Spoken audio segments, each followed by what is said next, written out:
Dobre sa pozrite na tento obrázok.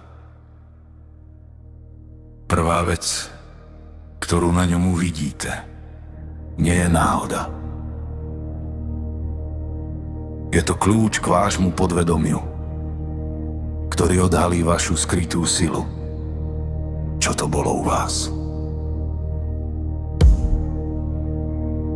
Ak ste ako prvého uvideli vlka, váš mozog je nastavený na prežitie, máte prirodzený inštinkt vodcu a dokážete vyriešiť problémy skôr, než si ich iní vôbec všimnú.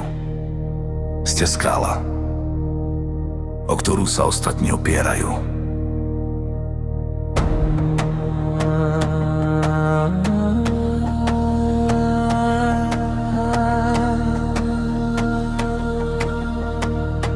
Ak ste však uvideli ženskú tvár, vašou najväčšou silou je intuícia. Vidíte veci, ktoré zostávajú skryté.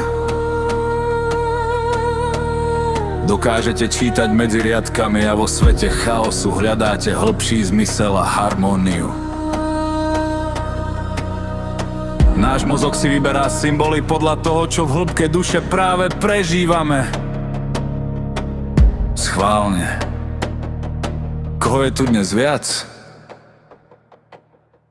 Napíšte mi do komentárov. Vlk alebo tvár.